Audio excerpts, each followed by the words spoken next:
Okay, we're live, and I'm admitting all.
Okay, hi everybody, this is Addison Schonland, and welcome to today's Perspectives. Today we're talking about the outsiders, which is a friendly way of describing COMAC in China and UAC in Russia.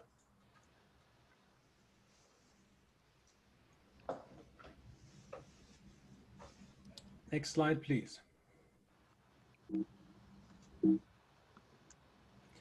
So what we want to do today is you're going to hear some expert perspective and assess the impact of new disruptive technologies, ask our panel questions, and then obviously the purpose of this webinar is to promote discussion about the future of aviation. I think we should probably hold on for a couple more people, Addison, and let some more people come in. We're pretty active right now. The audience is pretty active. Oh, okay. I can't see how many we have. Okay, our speakers today, Ernie, are Ernie Arvai.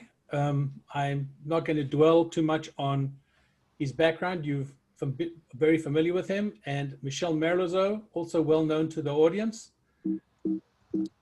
And what we want to do is start with the session. I need the next slide. You know who I am. Okay, so what we want to have is perspectives on UAC and COMAC. We're going to talk some about flight test progress, and then, of course, we'll have the industry and geopolitical challenges. So, gentlemen, Ernie, how about you take the first start? All right, thank you, Addison. Good morning. We'd like to start with the aircraft, well, now called MC-21, but really Magistrini Samolot for mainline aircraft for the 21st century. It was designed, and the S in Russia has been, which looks like a C in the Cyrillic alphabet, has been now marketed as MC-21 internationally. So a little bit of transliteration that didn't occur, but there we are. The MC-21 was an all-new mainline aircraft designed for the Russian market, but it was designed around the Pratt & Whitney GTF engines and Western avionics and Western components. It has a composite wing. It's lightweight, lighter than the competing A320neo or 737 MAX. And with the Pratt has great economic performance. It is actually better in terms of seat mile economics and aircraft mile economics than A320neo and the MAX, MAX 8. The performance and target range targets have been met in the test flights. It had Western components and was ready to export with some world-class partners on the program, but U.S. economic sanctions put a stop to that plan. There was always a backup plan to have a Russian engine, and that's the Aviad Vigatel PD-14 to replace the GTF. It's not quite as efficient as the Pratt. It's about 6 to 8% loss in fuel economy over the GTF, but it's still a strong performing engine, and that puts the aircraft still in better shape than the A320CO and the 737NG. And given the aerodynamic improvements on the airplane, it comes very close to the Neo and Max, but not quite there. But the Russian components will replace the Western components that have been blocked, and the supply chain is gearing up in Russia with to support the program with local vendors. The new model will be the MC21-310 will be the model for the Russian market, the 300. With the Pratt & Whitney, we'll probably just have the test airplanes unless there's a change in economic sanctions.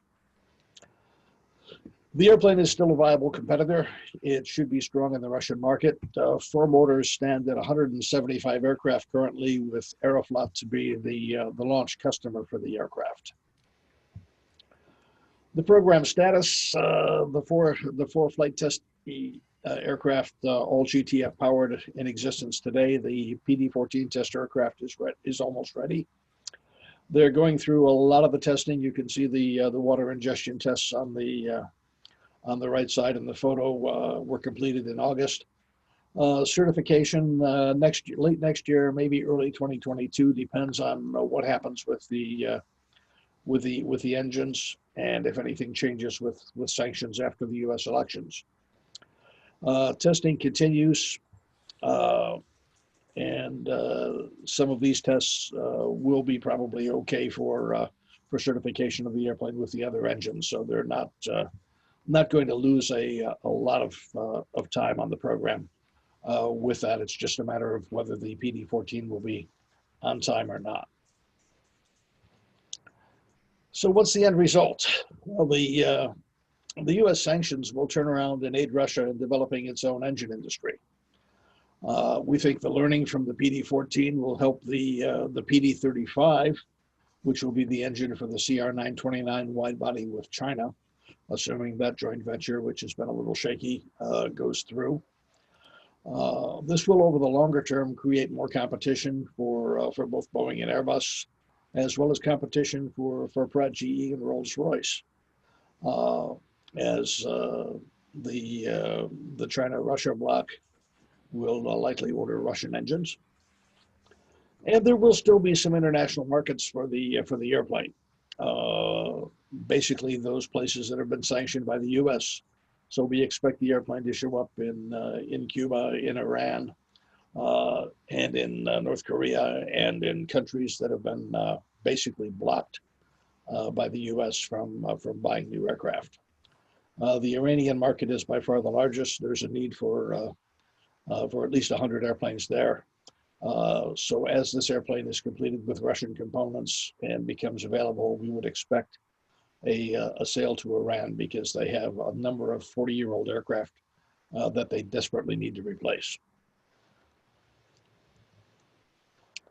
If we look at the long-term view, we know China has a long-term view, and Michel will talk about that. The C919 is a learning aircraft for them. With sanctions, the MS-21 has become the engine to really drive both the commercial aircraft and engine industry in Russia. They had to go with the westernization before with the Sukhoi Superjet. It really didn't work in terms of catching on in the West because of the lack of product support, despite the joint venture with Alenia. So Russia needs to focus on its core market, which is its own needs. Both aircraft will be valuable competitors, the Russian version and the export version, if they get to make it. Competitors for the next generation of aircraft, and will take some market share away from Boeing within their respective spheres of influence. So with that, I'll turn it over to Michel from AIR, who will talk a little bit about COMAC after his disclaimer, which we can allow you to read. Michel, over to you. Thank you, Ernie. I think by now most people are familiar with our disclaimer, which is kind of standard SOP these days, but I'll let you peruse for another few seconds. Right next to that picture of a fresh picture of a 919 taxiing out of Pudong Airport recently. Next slide, please. There we go. There we go. So as I have done before in previous events organized by AirInsight, I like to put things in perspective in terms of the long-term view for the company or issue that we're discussing. Today, I'd like us to again take the long view on what we expect COMAC in terms of execution, in terms of market share, where they stand in terms of performance, where they stand in terms of flight testing as well. So if we start with the upper left corner with the production, the expected production for COMAC to 2035, we can see that there is a fundamental sequencing of the performance of the company. We're going to be here under 90, 100 airplanes a year for production, mostly the C919 and the RJ21, of course, for quite some time. This is reflective of a company that is ramping up not just only its production capability, but the production system, working with the supply chain, whether it is the Western supply chain or transitioning to a more Chinese supply chain. And then eventually, as we enter the 2030s, you will see that there is a more rapid ramp up. This coincides with the introduction of the likely C919 NG, what we call the NG variant of the 919, which is going to be an aircraft potentially with a new carbon composite wing in order to improve on its performance, and will also likely adapt a Chinese-built engine to replace or complement the CFM LEAP-X engine. And then we go into the 2030s, as you can see here, ramping up rapidly. That is the next generation of Chinese aircraft with an aircraft that we estimate is going to be more like the concept, the NMA concept that the Boeing company has put on ice for the time being. But fundamentally, a more Chinese dominated market, especially into China in that period of time, versus here a slow ramp up and mixing of Airbus, Boeing, and COMAC products. Now, if we go to the chart on the right here, of course we're faced with a significant drop in production here. That is COVID pandemic related. Of course, this does not affect COMAC the way it's been affecting Airbus or Boeing for quite obvious reasons. What we see, however, is that Airbus maintained its lead. There's a product gap at Boeing that may be driven by the absence of NMA, although we still think NMA as a justification to exist, more than a justification, by the way. And again, here you see the slow ramp up of COMAC into the 2030s. And I'm not suggesting any level of parity or any capability of COMAC to trail closely either Airbus or Boeing when they launch their next generation narrow-body aircraft around 2030, 2034. But we see definitely that COMAC is going to grab more market share, predominantly on the largest commercial aircraft market in the world, which is China. And that is going to have a multiplier effect on the ability of COMAC potentially to, expand its production and its reach, sales reach into other territories. Of course, there are significant issues associated with potential regulatory certification, access to market that Ernie and I will probably debate at some point in the Q&A section. So to provide you with a status of where we think the 919 is at this time, of course, you've had a significant disruption of the flight test program earlier this year due to the emergence of the virus in Wuhan province and the slow propagation of the virus in the rest of China. But with a total of 6 test articles, we see that here on this chart, and I apologize for the small size, but we see that the number of test articles currently utilized by COMAC is stable at 6. That was the plan out of a 4,000 plus hours development time. We roughly estimate that this year COMAC is probably at around plus or minus, maybe minus 1,000 hours of flight tests with the 6 aircraft. I'll show some pictures recently of the hot and high testing in Turpan near Umrushi in Xinjiang province. But the fundamental issue here is next year's target, September, October target for an entry in service of the C919. We're not there yet. And if we follow the best case or the, worst case scenario, we see that COMAC should be just about able to hit, the timeline in late 2021. It's going to be a challenge. We're about 50 to 60% complete in the flight test program, but it remains to be seen whether or not they're going to be able to hit the numbers in 2021. Interestingly, COMAC had their International Science and Technology Innovation Week last week.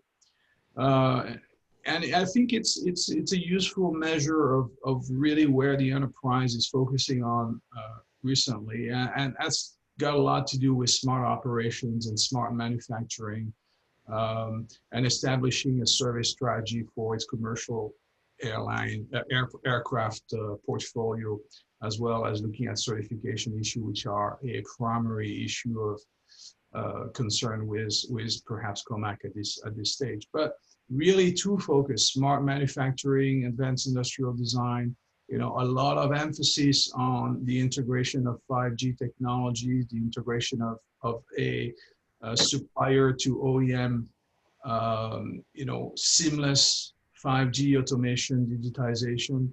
I think it's safe to say that, for COMAC, they're kind of working with a clean sheet of paper. Yes, granted, the RJ21 is more 1970s, 80s design fundamentally. It's a legacy established by AVIC in China, in Shanghai, where the Douglas products were assembled. But it really, with the C919, which is also an aircraft rooted in the future and the past, there's the opportunity to establish a production system that has nothing to be ashamed of in terms of its integration and digitization compared with what you have at Boeing and Airbus. As Ernie was mentioning for the MS-21, the pending issue with COMAC is that of continuing access to Western engine technology, and that's an issue that has been concerning the Chinese, concerning COMAC, to the point that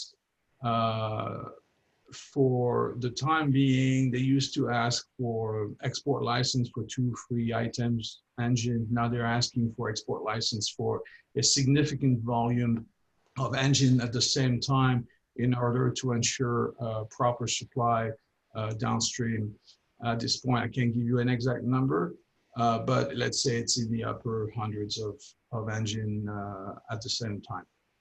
There's still some issues though, and very significant issues, I think, within COMAC, and that I think is to a degree similar to what Irkut is experiencing in the Russian Federation.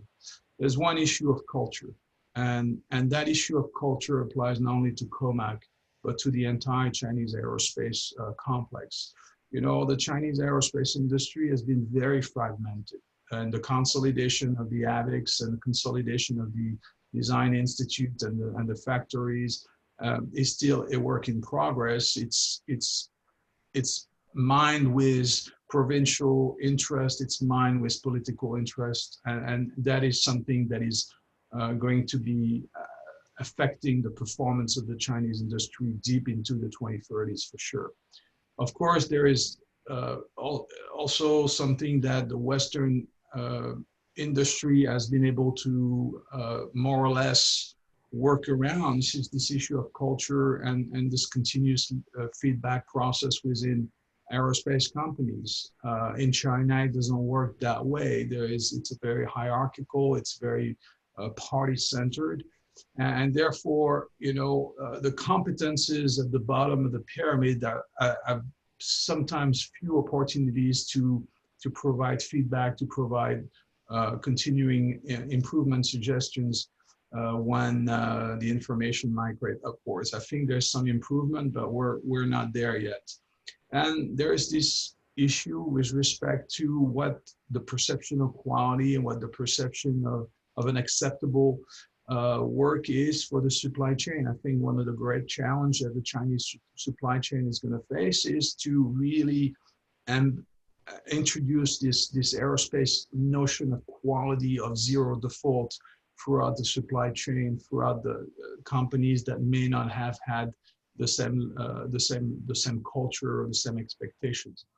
Of course, we can talk about the party role, and that party role is integral to the enterprise. And we've seen recently that Chairman Xi Jinping has been very clear about increasing the voice and the role of the party in SMEs all the way to major SOEs, state-owned enterprises. So it really fundamentally affects the ability of a more rapid transition to a model that is more aligned with what we call Western model.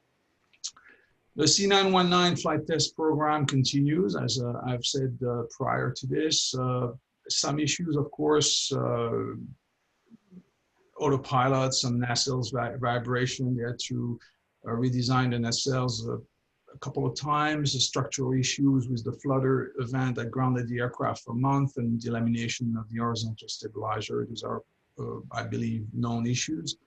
But what is interesting is that when you have a new aircraft OEM like COMAC, it is challenging for suppliers, in that particular case, Western suppliers, to really work with COMAC with a good baseline of data so that they can provide a efficient solution to the OEM when the OEM itself has limited data and limited knowledge. The OEM is always working on a baseline, a lighter aircraft, and then you start flight testing and reality strikes. In light of Made in China 2025, I think it is clear in my conversation with Chinese supply chain leaders over the course of 2019. Of course, we were hoping to attend the Shanghai Air Show at the end of November, but that looks like it's going to be very difficult to travel to China from the United States or Canada at least. There is a definite effort to develop a proximity supply chain from Pudong, from the final assembly line. The flight testing program is distributed at 4 different locations, but the final assembly line is and will remain in the Pudong sector of the megapolis Shanghai. There's what they call the G60 Science and Technology Innovation Corridor, which is an effort by Chinese government and SOEs to really encourage the development of SMEs, of technology-driven companies who will focus primarily on the aerospace industry. That will take some time, take some effort. There's a lot of competition in the Shanghai area for talent, and COMAC has certainly been suffering from losing a significant number of engineers to emerging competing businesses like the electric car industry, which is absolutely booming in China. Next slide, Ernie. So this is a compendium of some recent pictures of the progress of the final assembly line in Pudong, some of the pictures from last week, and all of this is public domain information. Of course, you just have to know where to find it. You can see that there's a high level of automation within the factory. Here and here you can see some of their partner. Huawei is integral to COMAC's automation and supply chain tracking and visibility. The ARJ21 is a much more conventional production system, as you can see. On the right, you can see some picture of recent flight testing. This is test article number 2, I believe, 001 Charlie in Turdan near Urumqi doing hot and high flight testing. You can see here the drogue chute deployed. That's a better way of mitigating load risk on the aircraft during stall testing in particular, and see the test crews here. This is probably test article 05 or 06 in its representative interior configuration. You got the test rig here as well. But that gives you an idea that, you know, they're making progress. They're slowly moving towards a better, I think, target for entry in service. But whatever our conclusion is at this point is, when they enter service with 123 Airlines, OTT Airline, that's an interesting name for an airline, and you get a lot of those in China, I must say. But when the C919 enters service with OTT Airlines, which is incidentally a subsidiary of China Eastern, based out of Hangzhou in Shanghai, you will have a very, I would say, lab-like, very Yancey Delta operation, you know, round trips, frequent round trips, so to get a sense of how the aircraft is performing in service, but nothing truly representative and exploiting the capabilities of the aircraft for another 2 or 3 years after that. That's about it for me, Ernie. This is some information by AIR, but I think we can go into the Q&A portion of the webinar if you wish. I think that's appropriate. And let me start with the first question. For you, Michel, I know with Irkut support was an issue, as it was with the Sukhoi Superjet. Internationally, is there any development of a support and service network for COMAC for the Belt and Road countries and for export of C919 to Africa and other places? Well, you know, they're making a lot of noise about how to be customer-centered. You know, last week during the Innovation Week, it was clearly one of the messages the chairman of COMAC was sending across. You know, let's be a customer-focused enterprise. Let's focus on performance. Let's focus on support. You know, that's just the message coming from the top. Right now, I think they're working on it.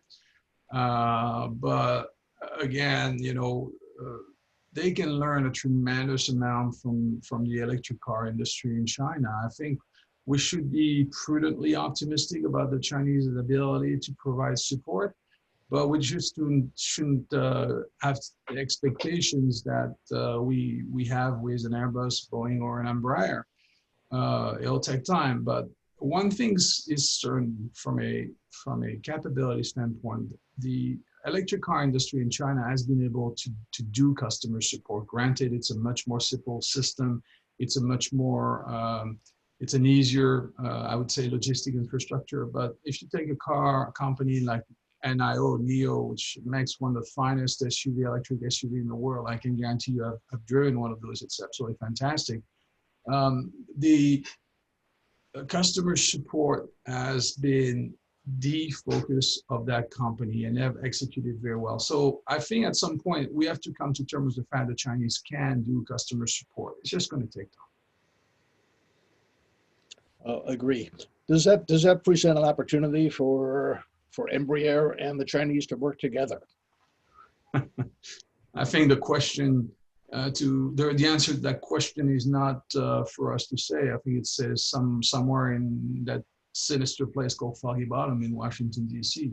But joke aside, and I think we addressed that issue, Ernie, last month during our Embraer webinar. It is clear that COMAC AVIC will not be allowed to further partner with Embraer. I think, Ernie, you can add to that conversation, to that question, but I'm bluntly saying it's not going to happen. It could, and it perhaps should, but in my mind, it cannot happen. Yeah, I don't think the United States government would look favorably on that, And that would be a substantial threat to Boeing, because Embraer has just what COMAC needs, which is the ability to integrate technologies, integrate engines and airframes, and a global support network. So I think it would provide them instant credibility, and that's something the U.S. government is probably not going to allow to happen, and would institute sanctions on the engines and other components. But yeah. Major systems integration and support is really an issue with COMAC, and I would say that it is, yes, they would gain. You know, there's a bit of a debate here. I mean, we're such at a relative quote unquote advanced stage of development for the C919. What would they gain from such an acquisition from a design capabilities, engineering capabilities? A bit of a question mark to me right now, as the first question very correctly pointed out. Right now is more towards the future. Can they do product support? Can I really ensure reasonable numbers for the aircraft serviceability and sort of things? That's really the focus right now. And I think it's that ramp up in capabilities. You know, making 10 aircraft is different from making 100 or 200 or 300 aircraft a year. I mean, COMAC has told me, I mean, a fair point, Ernie, sorry to interrupt you, but COMAC has told me, you know, their goal initially is 40, 50 aircraft a year. They're not shooting for the moon. Right. And I think that's manageable to them, but beware, once the production system is well oiled and they have the supply chain running efficiently as well, that's when they're going to become very, very dangerous. Well, we've got the potential to be dangerous for two reasons. One is these are really government-owned entities, so the normal return on investment, you would say, about growing to 30 or 40 aircraft a year would be infeasible in the West. You just wouldn't have the volume to cover the overheads and the costs, and you'd have to grow quite substantially. In this environment, there's a learning process, there's a long-term goal, a long-term objective, and plenty of funding. So that subsidy and support will keep COMAC going for a long time, as it will for UAC in Russia. So I think there's a difference there in terms of their overall economics in the West. And you know, we've seen Boeing and Airbus go after WTO sanctions. Could they do the same with China and Russia down the road? Well, that's a good question. You know, we've been writing about this in our analyst note 17, 18, 19 about the risk of exposure of COMAC to what has happened to UAC. And of course, you know, we're not one on this in this format. I think it's a little risky to enter the world of geopolitics, and especially so close to the presidential election. But the obvious risk to COMAC is the engine. And I've already mentioned that it's the ability of the company downstream to develop and service a Chinese-produced engine. You know, the 606 Institute in Shenyang, and it's a 412 factory. They're heavily, you know, responsible for the development of that engine. But again, in China, there is a will, but there is a priority, and there's a packing order. The packing order in China, very much like Russia to a lesser degree, is that the military is going to get the absolute priority from an engineering, from a resources and project management standpoint. The supply chain is very militarily focused for obvious reasons. And even, you know, in its search for talent and capture for talent, you know, COMAC is struggling because commercial aircraft is perceived as not as prestigious as working for Chengdu or working for Xi'an or Shenyang, you know, military companies. And there's a cultural impact there. So, you know, while there has been a lot of effort to work on the WS-20, the engines for the Y-20 strategic airlifters, especially replace the old Soloviev-based model engines, you know, the ACJ1000 is suffering a little bit from that military prioritization to a degree. And we don't see, I mean, based on information, we don't see a Chinese engine that hits the numbers, not just from a fuel burn standpoint, but especially from serviceability and reliability standpoint. We're about 8 years out from that engine, you know, hitting the numbers. So the question for COMAC and for UAC and the MS-21 is, how do you bridge? What do you do in this uncertain environment? How do you carry on with the development of your industry? And I think that focus on the indigenous supply chain is a step towards that target for 2028. Let's turn it over to Addison for moderating questions from the audience. Okay, gentlemen. I actually have a question myself, just to get this going. If I remember correctly, when Aeroflot put in their order for the MC-21, the first 50 were going to come with GTFs. Now with sanctions, does that mean that Aeroflot will go exclusively to PD-14s? Do we know that? I think as long as the sanctions are there, the answer has to be yes. It would be PD-14s. And that probably will delay some of their deliveries. Anyway, first question from the audience.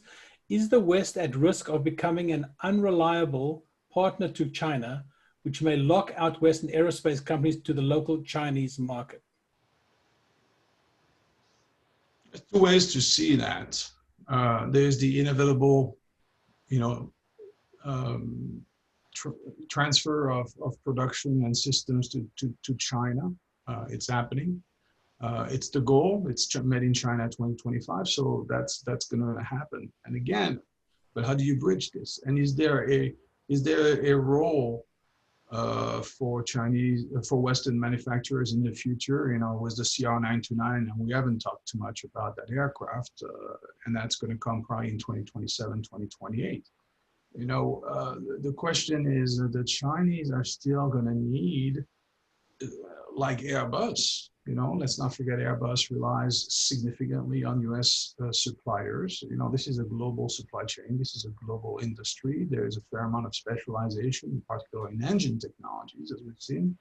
So the question fundamentally is what, you know, what is going to be perceived as acceptable risk for the Chinese? I mean, engine we see is kind of like the nuclear weapon of commercial aircraft industry, you know, so they need to have the engine, they need to have the independence with respect to the engine. For the rest, you know, for landing gear, for flight control systems, for avionics, for interiors, of course, and we've seen interiors mostly Chinese right now. But for some other system, I think there's still a role and potential for Western suppliers to play a critical part. Will be very interesting to see what Leonardo decides to do from a structure standpoint with their participation on the CR929 and their assistance that have been provided to COMAC on the development of that fuselage for the 929. Is Leonardo going to fall flat on its face and suddenly realize that they've taught everything they need to teach the Chinese and get nothing in return? I'm not so sure. I think the Chinese are pretty smart about how they go about the relationship with that manufacturer. When you look at the issues that Leonardo has with Boeing these days, and certainly with Airbus, you know, there's a moment in history right now where Leonardo is saying, you know, what is our the potential with these companies? What is the potential with China? What partner can be most reliable? And you start thinking maybe there's an extension of the relationship with Italy and China, and we've seen the Chinese very visible, obviously, during the early stage of the pandemic in Italy, with the assistance provided there. This is not an accident. This is, you know, the geopolitical chessboard at play, and clearly there is an engagement of Italy on the part of China that is destined to probably have an impact on where Italy wants to go. Okay, next question. With Italy being the only EU country that's a member of Belt and Road, and signed on to that to the Chinese cooperation. That could be a lot. But are the opportunities there for U.S. suppliers, or are geopolitics going to block the opportunity for us to for suppliers here in the U.S. to go after COMAC? And that's the real question. Can we move on to the next question here from the audience? Do you see any significant regulatory barriers for the flight of the C919 outside of China due to safety concerns by global aviation regulators? How much of an operational history do you think regulatory agencies will seek, if any, before they certify the aircraft? I think under the system of international reciprocity, there will be a review, and given the MAX situation in the U.S., the EASA has already indicated that it'll take a harder look at the 777X certification process here. So I think there'll be a hard look at certification processes around the world. But China has taken a look at the Western standards and basically said we'll meet those standards, and we'll meet and exceed those standards. So I think their testing will be thorough. Their timeframes aren't as short as we've had here. I think the certification process will go relatively smoothly because the Chinese are detailed, and they will dot every I and cross every T. All right, next one. How far is COMAC AVIC expect to go with developing a Chinese supply base when a Western supply base already exists? Is it parts and commodities, or do they plan to develop their own indigenous systems? The way I was presented with that effort, last year when I was in Shanghai and Xi'an, was we're going to do exactly what we did with the military supply chain. We're going to bring the Chinese industry into play, and there is a will, and there is a push from Beijing to transfer the vast majority of systems of industrial participation in the C919, CR929 into the hands of Chinese companies. It doesn't matter where they're done in partnership with Western companies to a degree, but when you look at what has been done with Aviage and GE, when you look at the JVs that Liebherr and others have in China, it has obviously been very positive for those companies, although Aviage has been a little bit of a struggle and a bumpy road, let's put it this way. But no, there is an absolute push, and this will happen, for a Chinese commercial aerospace supply chain that meets the requirement of COMAC for the future. And I think that's in the Chinese mind, that's their measure, that's the only guarantee they can have that their industry is not going to be held hostage to external forces. All right, next one. COMAC seems to already be working on a C919 hybrid. Do you think they can make it happen, and when, or is it just a paper airplane? Hybrid, the most overused terminology in aviation and in transportation these days, perhaps. I mean, what do we mean by hybrid? C919 aircraft, what would be the value of an hybrid aircraft? I believe more of a carbon footprint reduction exercise when it comes to the reduction throughout the entire supply chain, manufacturing, and the aircraft itself. You cannot rely only on the system, on the aircraft for decarbonization of the model. So, it happens throughout the supply chain, it happens in the air, it happens all in the fabrication as well. I don't see the 919 to be a good candidate for that. I think the Chinese are probably going to start lower like everybody else. But it doesn't happen until the new 9X9 happens sometimes in the mid-2030s. their capabilities. But let's put it this way: the Chinese are very methodical. They're going to get the 919 right before they start playing with it and see what they can do. They're going to get the 929 right, and that's going to be the focus. There's not going to be too much deviation. Of course, they're working on that technology. They're working on hydrogen. They're working on electrification, but that takes time. An A320 is 737 type.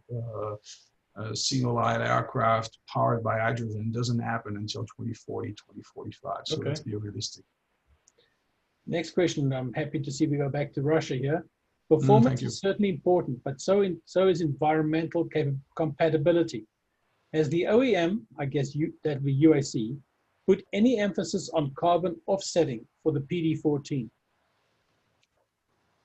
They have, and they've improved the fuel burn of the PD14 to actually only 6 to 8% less than the GTF. So it's better than the current set of engines that are out there on the NGs and the Airbus CEOs, and that's an improvement in carbon. Obviously, they've got a way to go to catch the leap in the GTF, but they're not that far behind, and given the emphasis on green in Europe, they're going to be a positive reduction as they replace older aircraft with new ones, even 737 NGs.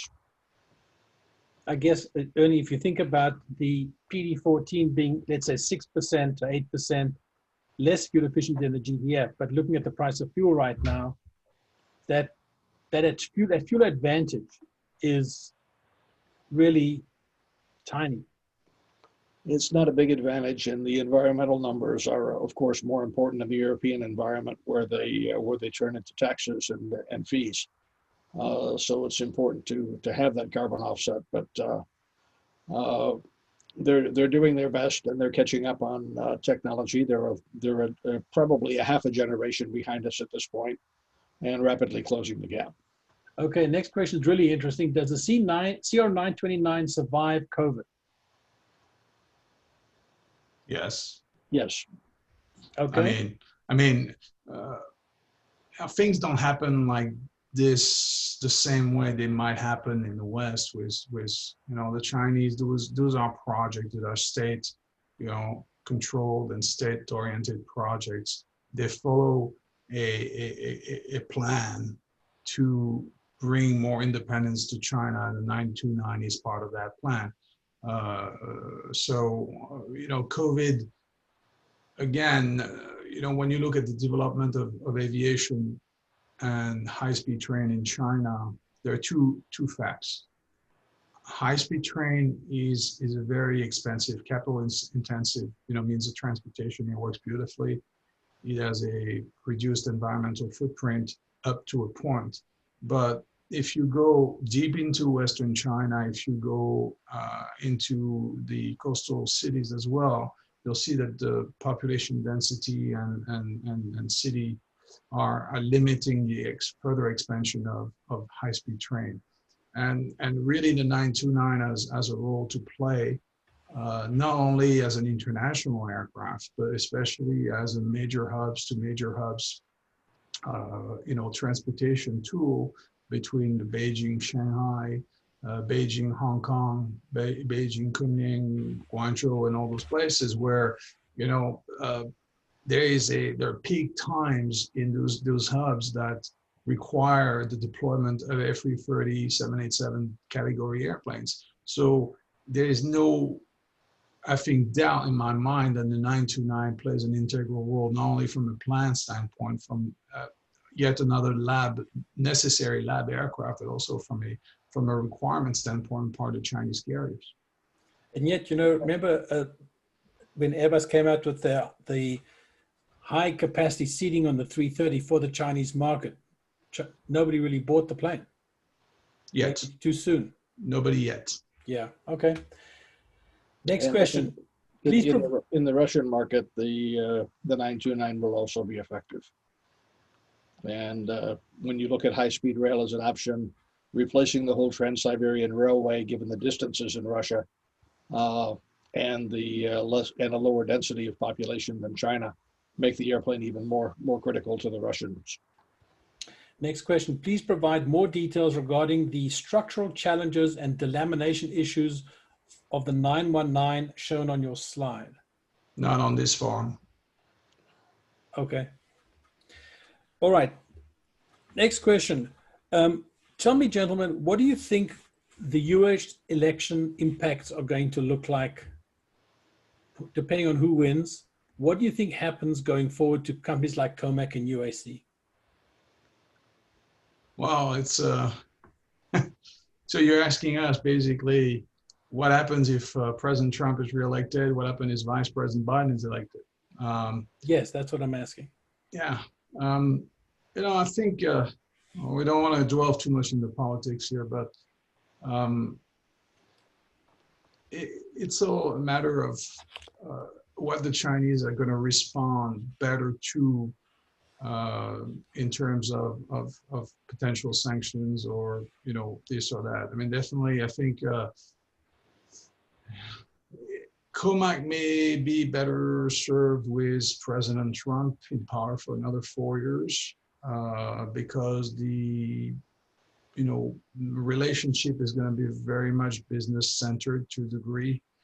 It's going to be very much, you know, buy some Boeing and I'll keep you, yeah, your supply of engines going for the time being. They know that the Chinese know that they have to buy, you know, for some time. They have to be patient. So maybe in that regard, there's a more business trade, you know, of opportunity with President Trump. With Vice President Biden, you know, we're entering the realm of uncertainty. Yes, there's going to be a significant, you know, commonality with a Trump trade policy, just applied differently. And I think Biden may be more detrimental to U.S.-Chinese relations in the sense that he is going to emphasize human rights, he's going to emphasize Xinjiang, and you guys are going to emphasize all sorts of things that are bound to irk and upset the Chinese leadership, which may in turn, you know, jeopardize Boeing's chances and the trade relationship more deeply. Of course, you know, you never know. I think we're assuming things and we're not voicing an opinion for this one or that one, but to a degree, what we can be certain of is that the Chinese-U.S. relation is in a transformation phase, a decoupling phase, although we're at the early stages of that decoupling. So I don't know, Ernie, you probably have an opinion on that as well. I think taking the foreign perspective, the question that comes to play is America a reliable trading partner anymore? Can we rely that we're going to have those supply agreements that we signed with Pratt & Whitney and with CFM having those engines delivered, or will political considerations get in the way and cause the trade embargoes and other impacts and sanctions that at one point in time would be called acts of war if we go back 30 years, 60, 70 years before World War II with the oil embargo on Japan. So it's a question of can the U.S. be perceived as a reliable trade partner? And I think the more we have switching of policies, the less reliable we seem. So there are arguments to be made on both sides and who's better for which candidate. But I think the overall issue that we need to focus on as a country is can we be trusted globally? Yeah, I think, Ernie, it's the, you know, issues here.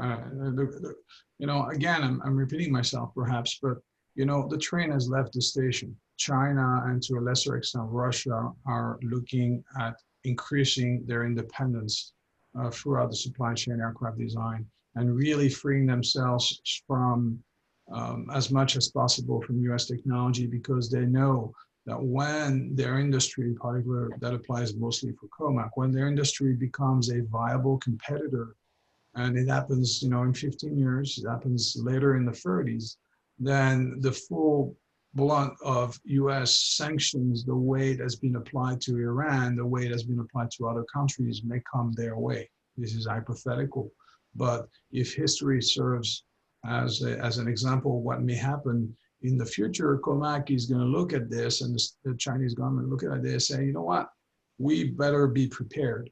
There are examples with Western suppliers as well. You know, when you look at French company Dassault Aviation and their excellent Rafale multi-role airplane, you see exactly the same pattern of domestic supply chain, basically making sure that your aircraft is as ITAR free as it can be. So, you know, we've seen recently for Dassault, they had a problem with a small component that goes into a missile on the Rafale that needed to be redesigned because it was a US component, and it needed to be removed in order to export that specific system to Egypt. For COMAC, it's going to follow the same pattern for obvious reasons. Gentlemen, the short time we have left, we've got 4 minutes left. Top 3 issues for each of these companies. Go. For Irkut, getting around sanctions and getting the domestic model to work. Number 1, support network. Number 2, if they want to sell outside of Russia. And 3, it's basically getting the engine integration and the timetable done, getting the airplane out on time. I agree with Ernie. I would add just one to that list is really developing the next generation of aerospace leader. You know, Russia is suffering a void in terms of competence, and they need to really bring a new generation and training generation of future leaders in that sector. Gentlemen, thank you very much for participating today. Thank you. Thanks, Addison.